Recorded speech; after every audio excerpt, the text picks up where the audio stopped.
గాక. ఈ దినము దేవుని మహిమపరిచే దినము. అయితే దేవుని సన్నిధిని మనం వెదకక అనేక విధమైన మన దేశంలో మనకు విరోధంగా ఈ వైరస్ వల్ల మనం కూడి దేవుని ఆరాధన చేయలేని పరిస్థితిలో మనం ఉన్నాం. అయినప్పటికీ కూడా ఈ యూట్యూబ్ ద్వారా దేవుని వాక్యాన్ని అందించడానికి మనం దేవుని సన్నిధిలో ఒక సాగిలపడిన హృదయంతో కూడా నలిగిన విరిగిన ఉదయం కలిగిన వారుగా దేవుని నుండి మనం సహాయం పొందిన వారు మారటానికి ఇలాంటి ఒక వాక్య అనుభవంతో దేవుని సన్నిధిని మనం వెదకాలని నేను మిమ్మల్ని ప్రేమతో ఆహ్వానిస్తున్నాను. మన వాక్యానుసారంగా దేవుని సన్నిధిని మనం వెదకి ఆయనలో మనం సాగిలపడినప్పుడు మనమే గ్రహించినప్పుడు నిజంగా మనం మేలైన ఆశీర్వాదానికి పాత్రలు అవుతామంటానికి సందేహం లేదు. కాబట్టి ఒకసారి మనం ప్రార్థనతో ఈ యొక్క కోడికను మనం ప్రార్థన చేసుకుందాం. మహాపరిశుద్ధుడా, నిన్న నేడు నిరంతరము మారని మా దేవా, మా రక్షకుడా, నీ విలువైన నామానికి వందనాలు, స్తుతి, స్తోత్రాలు.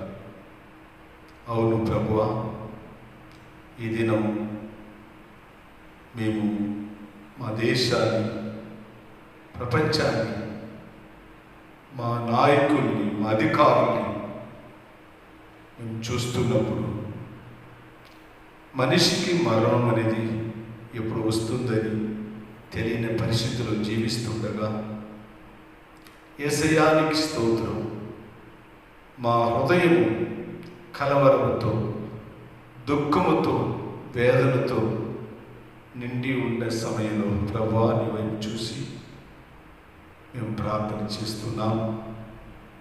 సహాయం మీ కొండలెత్తు నుండి అని మాకు వాక్యం సెలవివ్వబడుతుంది. మీ కొండలు మేము చూస్తున్నాం, మీ వైపు చూస్తున్నాం. తండ్రికి స్తోత్రాలు. మీరు మాకు సహాయం చేయకపోతే వేరే ఎవరు మాకు సహాయం చేయడానికి వీలవుతుంది. అవును ప్రభువా, నీ నామములో ఈ సమయమున మీ వైపు చూసి ప్రార్థిస్తున్నాం. మేము కుంగి ఉన్నాం, కన్నీటితో, భయముతో, దిగులుతో ప్రభువా, మేము మానవులు జీవిస్తున్నాం. ఇలాంటి జీవిత సమయాల్లో మీరు మాత్రమే మమ్మల్ని ఆదరించి, ఓదార్చి, ధైర్యపరిచి మాకు విరోధంగా వస్తున్న ప్రతి విధమైన ప్రభువా వ్యాధిని తొలగించే వారిగా మమ్మల్ని మేము మార్చుకొని ఈ సమయాన్ని మీ చేతులు అప్పగించుకుని తండ్రికి స్తోత్రం. ఎవరెవరైతే వింటున్నారో వారి జీవితంలో మేలైన ఆశీర్వాదానికి పాత్రలుగా ప్రతి వారిని అభిషేకించి నడిపించి సమస్త ఘనత మహిమ చెల్లిస్తూ యేసయ్య నామములో అడుగుతున్నాం తండ్రి, ఆమేన్. ఆమేన్. ఈ మహిమ కలుగు గాక. ఈ సమయంలో ఒక తమిళ్ పాట పాడదామని ఇష్టపడుతున్నాను. ఎందుకంటే వాదై దన్ గూడారத்தை అణగాదు, తెగుళ్ళు నీ గూడారాన్ని సమీపించదు అని చెప్పబడిన ఒక పాట. అది ఎలాంటి కీడైనా మనల్ని సమీపిస్తూ ఉండదు. ఎందుకంటే ఎవరైతే 91వ కీర్తనలో మనం గమనిస్తున్నప్పుడు మహోన్నతుని చాటున నివసించే వారికి కలుగుతున్న ప్రతి మేలుని ఈ పాటలో రాయబడి ఉన్నది. కాబట్టి ఈ టైంలో ఈ పాట పాడాలని స్తోత్రం మీ మధ్యలో నిలబడి ఉన్న ప్రైజులో. ఆమేన్.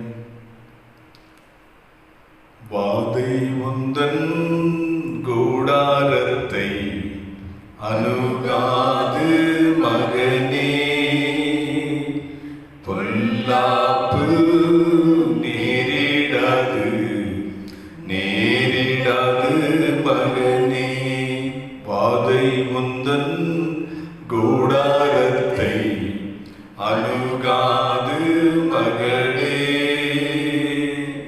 பொல்லாப்பு நேரிடாது நேரிடாது மகளே, உன்னதமான கர்த்தரை உறவிடமாக்கிக் கொண்டார்.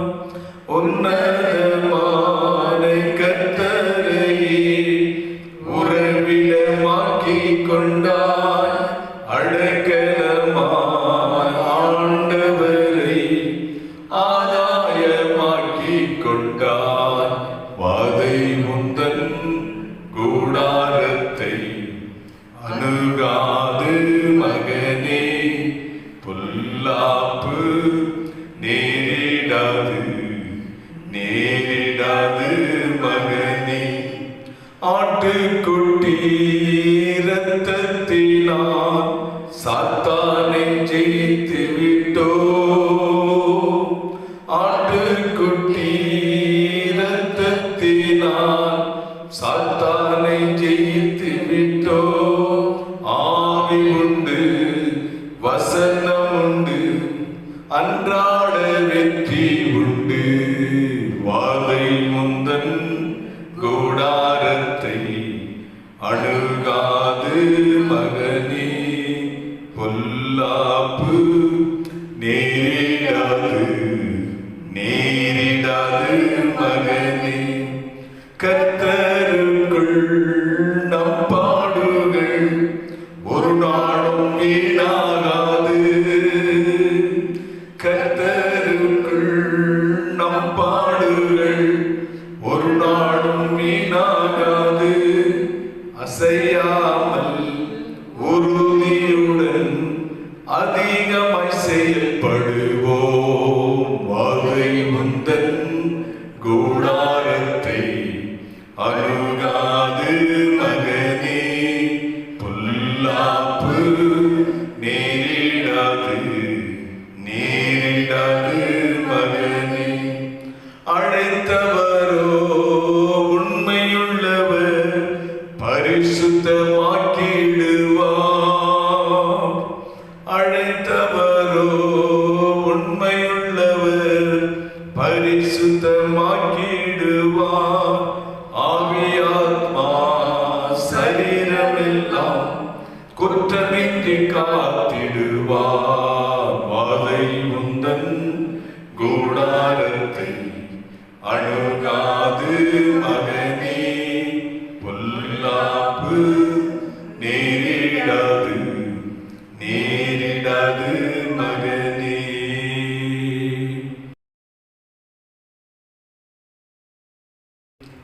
దేవుని విలువైన నామానికి వందనాలు. బైబిల్లో నుండి కొన్ని మాటలు వాక్యాన్ని చదువుకుందాం.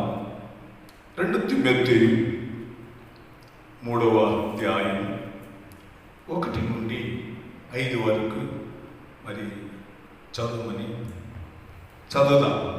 1 నుండి 5 వరకు. అంత్య దినములలో అపాయకరమైన కాలంలో వచ్చునని తెలుసుకొనుము.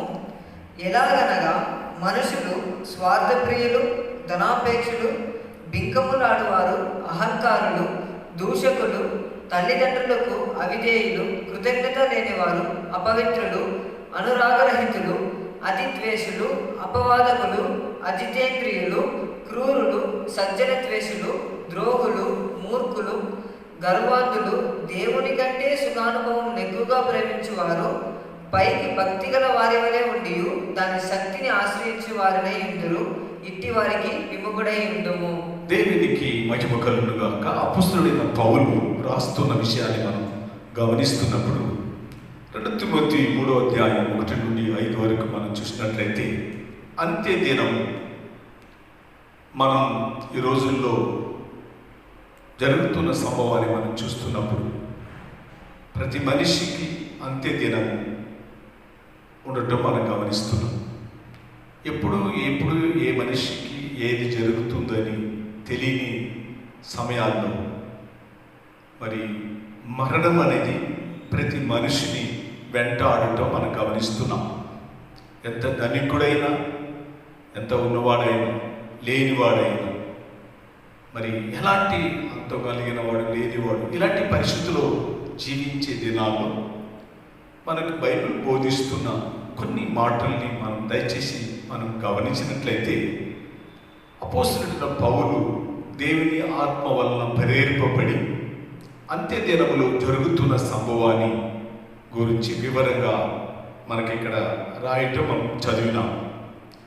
అంత్య దినము అనగా ప్రతి మనిషి సత్యాన్ని వదిలిపెట్టి, నీతిని వదిలిపెట్టి, యథార్థతను, భక్తిని, పరిశుద్ధతను, దేవుని యందు వినయం కలిగి జీవించే అనుభవాన్ని వదిలిపెట్టి, మనుషులు కోరుకున్నట్లుగా, మనుషులు ఇష్టపడే విధంగా, మనుషులు ఉద్యోగంతో మరి దేవుని వాక్యానికి వ్యతిరేకంగా మనుషుల్ని ఆక్రమించి దేవుని వదిలిపెట్టి జీవించే ఒక ఆఖరి దినాలు ఈ దినాలు ఉండటం మనం గమనిస్తున్నాం. అదే తిమోతిలో మీరు గమనిస్తున్నప్పుడు 4వ అధ్యాయం 2 తిమోతి 4వ అధ్యాయం 4వ వాక్యం ఒకసారి మనం చూసినట్లయితే అంత్య దినములో ఏ విధంగా ఉంటుంది అని చూసినట్లయితే అక్కడ వాక్యం ఏం చెప్పబడుతుంది, ఆ మాట చదువుదాం. 4వ వాక్యం, అంత్య దినములో సత్యమునకు చెవినీయక కల్పనార్థ కథల వైపునకు తిరుగు కాలము. కల్పన కథలకు తిరుగు కాలం. కథలు చెప్తే సంతోషిస్తే, మనిషికి పాపాన్ని గురించి ఖండించి చెప్తే మనిషికి ఇష్టం ఉండదు. ఏదో వారు చేసి తప్పుల్ని కప్పిపెట్టి ఏదో సంతోషంగా ఆనందంగా మరి మాటలు చెప్తే అది చాలామంది ఆసక్తి కలిగి ఇది ఏదో అని భ్రమింపు కలిగి దేవుని సత్యాన్ని వదిలిపెట్టే దినాల్లో మనం జీవిస్తున్నాం అనేది మనం మర్చిపోకూడదు. కాబట్టి ఈ రోజుల్లో ఈ వాక్యం చదువుతున్నప్పుడు అంత్యకాలము అనగా సత్యాన్ని వదిలిపెట్టి మనుషుడు ఏ విధంగా జీవిస్తున్నాడు అని చూసినట్లయితే సుఖ ప్రియులుగా ఏ విధంగా నేను బతికితే చాలు, ఇతరుల గురించి భారం లేని జీవితంలో మనిషి ఈ ఆఖరి దినాలు జీవించడం, ఇతరులకి ఏ విధంగా మనం జీవించాలి, ఇతరులు అనే గురించి ఒక భారం లేక వారు ఏ విధంగా ఉంటున్నారని చూసినట్లయితే సుఖప్రియులుగా నేను జీవిస్తే, నేను సంతోషం ఉంటే చాలు, ఇతరుల గురించి భారం లేదు, నా కుటుంబం బాగుంటే చాలు అని పరిస్థితిలో మానవుడు ఈ దినాల్లో జీవించటం మనం గమనిస్తున్నాం. అలాగనే ధనాభిషేకం, డబ్బుని సంపాదించడం, ఏ విధంగా సంపాదించడం, ఏ విధంగా మరి మనం మోసగించడం, ఏ విధంగా జీవించడం, ఇది ఆఖరి దినాల్లో అంత్య దినాల్లో మరి లోకములో జరుగుతున్న సంభవాన్ని మనుషులు ఈ విధంగానే ఒకరిని మోసం చేయటంగా మార్చడం, ధనం మీద ఒక ఆసక్తి, డబ్బు మీద ఒక ఆసక్తి, ఒకవేళ దొరకపోయినా అది ఏ విధంగా సంపాదించడం అని మోసమైన పరిస్థితుల్లో లోకంలో వెళుతున్నారు. మరి మింకలాడేవారు అని అక్కడ మనం చూస్తున్నాం. అంటే ఏమిటి అని మనం గమనించినట్టే, ఏదో కల్పన కథలు చెప్పి మనిషిని మరి ఒకరిని దుఃఖపరచటం, ఇది మనుషులో ఉండటం మనం చూస్తున్నాం. అహంకారులము మరి చెప్పిన ప్రతి మాటల్ని మనం ఒకసారి గమనించినట్లయితే మంచివారిని కూడా చెడ్డవారుగా చేసే దినాల్లో మనుషులు జీవించడం మనం గమనిస్తున్నాం. ఈ మాటలు వింటున్న ప్రియ దేవుని బిడ్డలారా, మనం ఒకసారి గమనించాలి.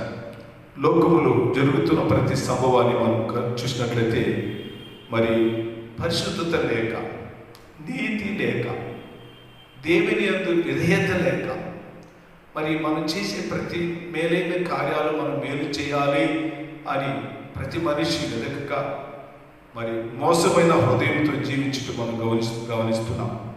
వారు మూర్ఖులు అని, ద్రోగులు అని మరి మనం చూసినట్లయితే ప్రతి మాటలు మనం చూసినట్లయితే దేవుని భక్తిని ధరించి దాంట్లో ఉండే దేవుని భక్తికి కలిగిన ప్రతి సత్వం కలిగిన అనుభవాన్ని వదిలిపెట్టి సుఖభోగముగా తిరిగేవారుగా ఈ దినాలు మానవులు జీవించటం మనం గమనిస్తున్నాం. దేవుని చూసి ఇది అంత్యకాలం అని చెప్పి లోకం మీద ప్రతి మనిషి విధంగా ఉండటం మనం గమనిస్తున్నాం. దేవునికి మహిమ కలుగును గాక. ఇవి మనుషుల్లో ఈ విధంగా ఉండటానికి కారణం ఏమిటి అని మనం ఒకసారి ఆలోచన చేసినట్లయితే, ప్రతి మనిషి జీవితంలో మనం ఒక మంచి ఫలాలు ఇచ్చే ఒక వృక్షలాగా లేకపోతే చెట్టులాగా మనం ఈ దినాల్లో జీవించాలి. ఎందుకంటే ఫలం ఇచ్చేవారు మరి వారు ఎలా ఉంటున్నారు అని చూసినట్లయితే, వారు నిజంగా మారు మనసు కలిగటానికి ఏదువుగా జీవించేవారుగా మారుతారు. ఫలం ఇచ్చడం అనగా మనం ఏ విధంగా ఉంటున్నాం, మరి చెప్పబడిన మరి పై కార్యాలు చూసినట్లయితే ఇవన్నిటిని కూడా మాని మనం ఒక మంచి ఫలాలు ఇచ్చే చెట్టు వలె మనం మారాలి. అందుకే యేసు ప్రభు జీవించే దినాల్లో యోహాను సువార్త 15వ అధ్యాయంలో ఆయన ఏం చేస్తున్నాడు అని చూసినట్లయితే, ప్రతి మనిషిని ఫలించాలి, ఫలం ఇచ్చే చెట్టుని చూసి ఇంకనూ మనమందరూ ఫలం ఇచ్చే చెట్టు వలె మారాలని ప్రతి వారిని ఆయన ఏం చేస్తున్నట్టే శుభ్రపరుస్తున్నాడు. ప్రతి మనిషి హృదయాన్ని దేవుని వైపు తిరిగి, ప్రతి మనిషి దేవుని వాక్యానుసారమైన అనుభవంతో శ్రమలైన, కష్టములైన, శోధనలైన అవన్నిటిని సహించి దేవుని కొరకు నిలబడటానికి ఒక మంచి ఫలం ఇచ్చేవారుగా అక్కడ మారాలి అని అక్కడ వాక్యం చెప్పడం మనం గమనిస్తున్నాం. మత్తయి సువార్త 3వ అధ్యాయం మరి 8వ వాక్యం చూసినట్లయితే, మనమందరినీ కూడా అక్కడ ప్రసంగిస్తున్నప్పుడు యోహాను మరి ఆ మాటలు చెప్తున్నప్పుడు ఆయన ఏమంటున్నాడంటే, మారు మనసు తగినట్టుగా మీరు ఫలం ఇచ్చేవారుగా మారాలి అని అక్కడ వాక్యం చెప్పడం మనం గమనిస్తాం. అవును, మరి మారు మనసు తగిన విధంగా, మారు మనసుకు మరి పాత మనసే, పాత స్వభావమే, లేకపోతే మనం చెప్పబడిన పై వాక్యం చెప్పబడిన ప్రతి మాటలు ఆ విధంగానే జీవించేవారు ఉండకుండా మనలో ఒక ప్రత్యేకమైన మార్పు కలగటం మనకు అవసరం. మార్పు ఏ విధంగా మానవునికి వస్తుందని మనం ఒకసారి గమనించినట్లయితే, జీవితంలో ఒక నిజమైన దేవునికి విధేయత, ఒక తగ్గింపు, లేకపోతే దేవుని యందు భయభక్తి కలిగి ఎప్పుడైతే ఉంటుందో అప్పుడు ఆ మనసుకు ఏమొస్తుందంటే, నేను ఏమి చేయాలి అని ఒక మార్పు కలిగిన అనుభవాన్ని మనం పొందగలం. బైబిల్లో మనం గమనించిన అపోస్తుల కార్యంలో మనం గమనిస్తున్నట్లయితే, సరసాలలో ఉండే ఒక పనివాడు మరి పౌలు, శీల వారందరూ కూడా సరసాలను వదిలిపెట్టి బయటకు వస్తున్నప్పుడు, వారికి కలిగిన దుఃఖాన్ని వారు చూస్తున్నప్పుడు, వారు భయపడుతున్నప్పుడు, మరి వారు ఏమనుకున్నారు అని చూసినట్లయితే, వారు ఆ సమయంలో అక్కడ జరిగిన సంఘటనని చూసి, ఒక అద్భుతాలను చూసి, దేవుడు మానవునికి చేస్తున్న ప్రతి మేలుని చూసి, దేవుడు ఉన్నాడు అని ఒక నిజంగా వారు ఏమన్నారంటే, మేము ఏమి చేయాలి అని పరిశుద్ధుల్ని అడగటం అక్కడ గమనిస్తున్నాం. అప్పుడు వారు అన్నారు, మీరు మారు మనసు పొంది ప్రతి వారు యేసుక్రీస్తు నామములో బాప్తీసు తీసుకోవాలని అక్కడ వాక్యం చెప్పడం మనం గమనిస్తున్నాం. దేవునికి మహిమ కలుగును గాక. అంటే మనసు మారలేక, మనసులో ఒక మార్పు లేక మనం ఫలమిచ్చే వారికి మారటానికి వీళ్ళు కాదని మన అక్కడ వాక్యం చెప్పడం మనం గమనిస్తున్నాం. ఎందుకంటే ప్రతి మనిషిలో మార్పు కలిగినట్లయితే ఆ మానవుడు దేని వెతుకుతాడు. ఒక నిజంగా మారు మనసు పొందిన ఒక దేవుని బిడ్డ యొక్క జీవితాన్ని, ఒక అంతరంగాన్ని, లేకపోతే తన నడకను, లేకపోతే తన చూపును, లేకపోతే తనకు కలిగిన ప్రతి మనిషి ఆర్వాన్ని మనం గమనిస్తున్నప్పుడు వాడు ఏమవుతున్నాడు అని ఒకసారి ఫిలిప్పీ పత్రిక 4వ అధ్యాయంలో మనం చూసినట్లయితే 17వ వాక్యం మనం చూసినట్లయితే వారు ఏం చూస్తున్నట్టే, వారు ఫలం ఇచ్చే విధంగా నేను ఏమి మేలు చెయ్యాలని దాన్ని వెదికే మనసు కలిగిన వాడిని జీవిస్తున్నాడని అక్కడ పౌలు చెప్పడం ఆ మాటని మనం గమనిస్తున్నాం. మరి ఆ వాక్యం చదువుదామా? ఫిలిప్పీ పత్రిక 4వ అధ్యాయం 17వ వాక్యం ఒకసారి గమనిస్తున్నట్లయితే, ప్రతి మనిషిలో ఒక అభివృద్ధిని, ఫలం ఇచ్చే ఒక అభివృద్ధి ఎవరి యొక్క జీవితంలో ఉంది అని పౌలు చెప్తున్నాడు. చదువుదాం. నేను ఈవిని అపేక్షించి నాకు చెప్పుటలేదు కానీ మీ లెక్కకు విస్తార ఫలము రావాలని అపేక్షించి చెప్పు. నేను ఉపకారాన్ని నేను వెదకక, నేను ఉపకారం అంటే నేను ఏదో నేనే అని చెప్పి నేను ఏదో ఒక మార్గాన్ని నేను వెదకక, ఏమి మీలో ఒక అభివృద్ధి పడే విధంగా నేను వెతుకుతున్నాను. ప్రతి మనిషి జీవితంలో ఏది వెతుకుతున్నాడు అని చూసినట్లయితే స్వార్థం అనేది మానేసి మనము అని చెప్పి ఒక ఏకత్వం కలిగిన ఒక మంచి మనస్సు ప్రతి వారు చూసిన కష్టంలో ఉండేవారిని చూసి, వేదనలో ఉండేవారిని చూసి, బాధలు ఉండేవారిని చూసినప్పుడు మన హృదయం ఏమేమి మారుతుంది అంటే నలిగిన హృదయం మనలో కలిగే విధంగా ప్రతి మానవునికి జీవితంలో ఆ విధంగా మారుతుంది.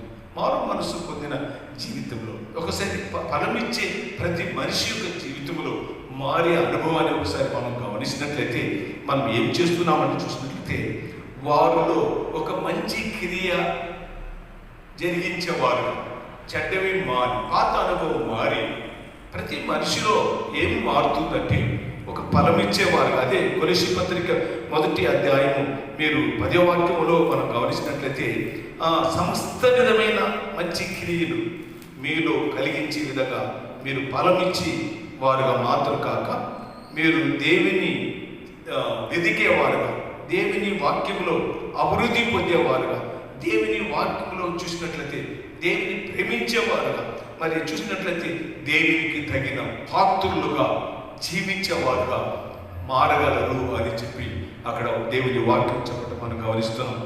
ఎందుకంటే మరి చూసినట్లయితే దేవునికి ప్రియమైనది చేసేవారుగా ప్రతి మనిషి ఫలమిచ్చేవారుగా మారుస్తున్నారని విషయాన్ని గమనిస్తున్నాం.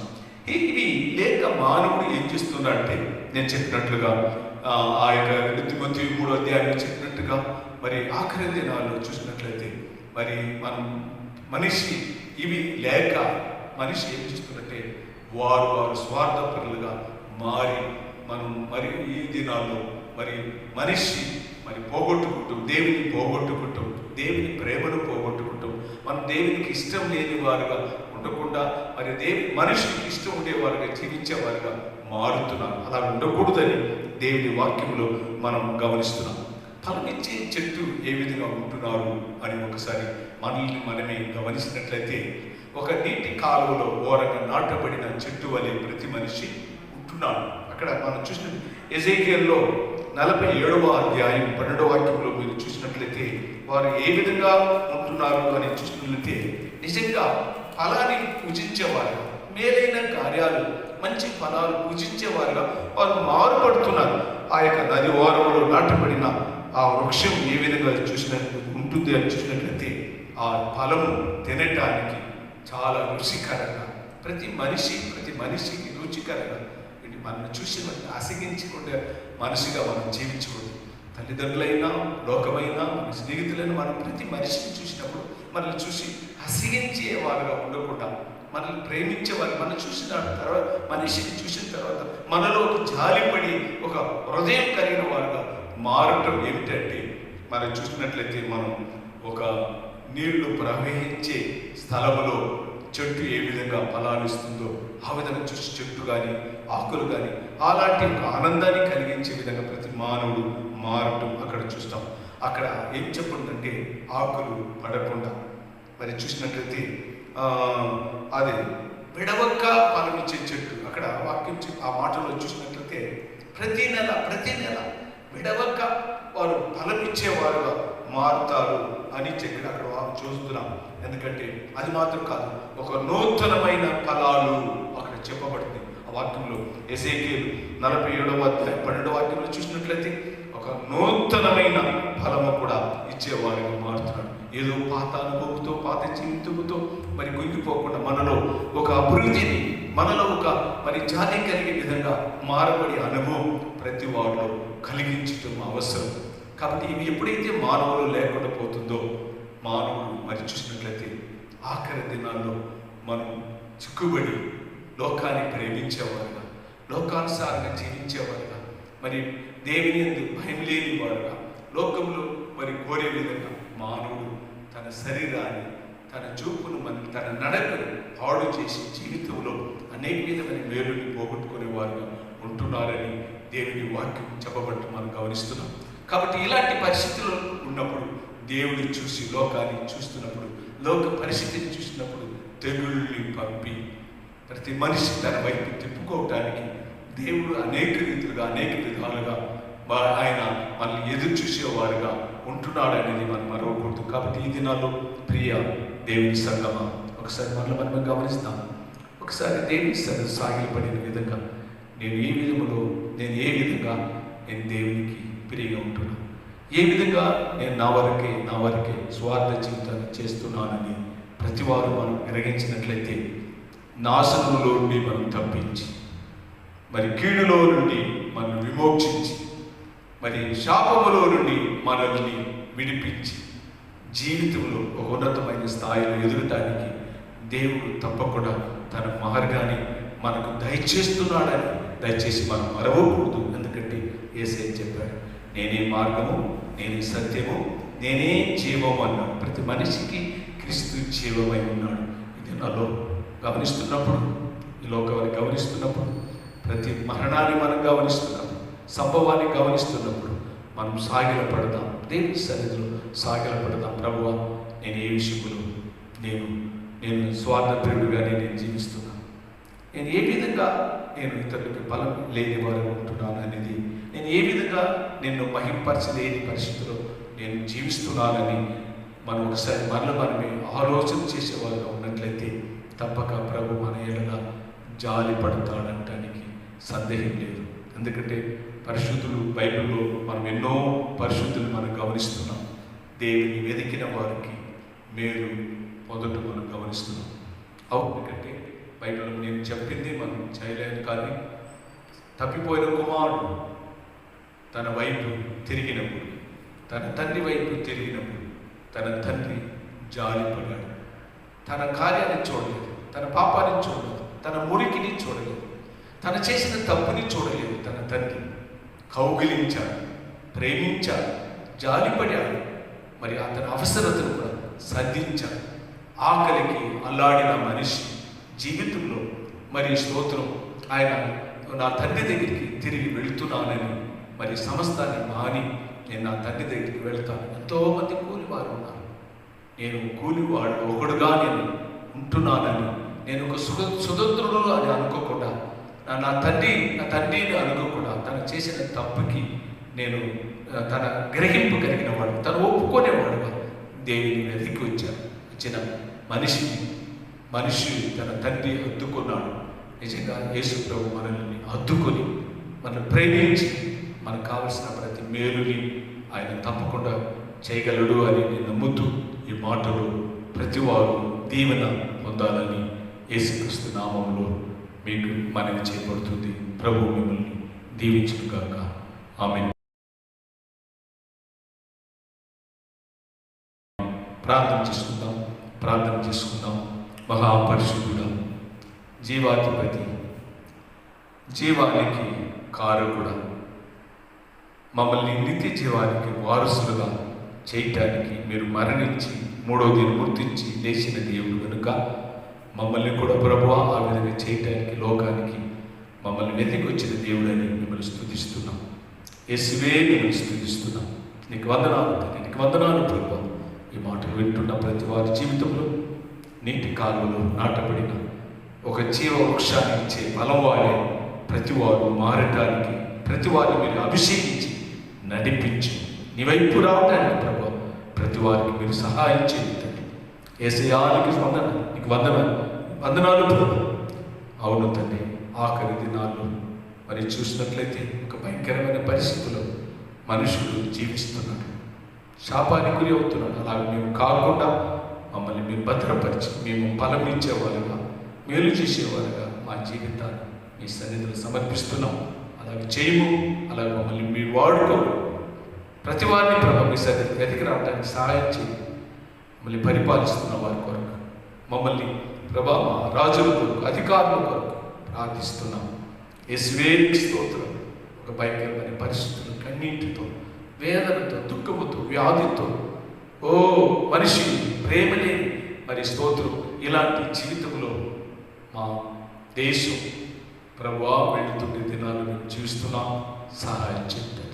త్వరగా వ్యాధిలో నుండి మమ్మల్ని విముక్తి పొందే వారిని మమ్మల్ని మేము మార్చు, మా దేశాన్ని మార్చు, వ్యాధిని తొలగించి యేసుక్రీస్తు నామములో మీ వ్యాధిని తొలగించి మేము అడుగుతున్నాం. సహాయం చేయండి. నీకే మహిమ ఘనత సమస్తం ఆరోపించి యేసు నామములో అడుగుతున్నాము తండ్రి. ఆమేన్. నా ప్రాణమా యెహోవాను సన్నిధించు, నా అంతరంగంలో ఉన్న సమస్తమైన పరిశుద్ధ నామాన్ని సన్నిధించు. నా ప్రాణమా యెహోవాను సన్నిధించు, ఆయన చేసిన ఉపకారములు దేనిని మరవకము. ఆమేన్. మన తండ్రి అయిన దేవుని యొక్క ప్రేమ, కుమారుడైన యేసుక్రీస్తు యొక్క కృప, పరిశుద్ధాత్మిక సన్నిధి తోడు ప్రతి వారితో ఎల్లప్పుడూ తోడునుగాక. ఆమేన్, ఆమేన్, ఆమేన్. దేవునికి మహిమ కలుగును.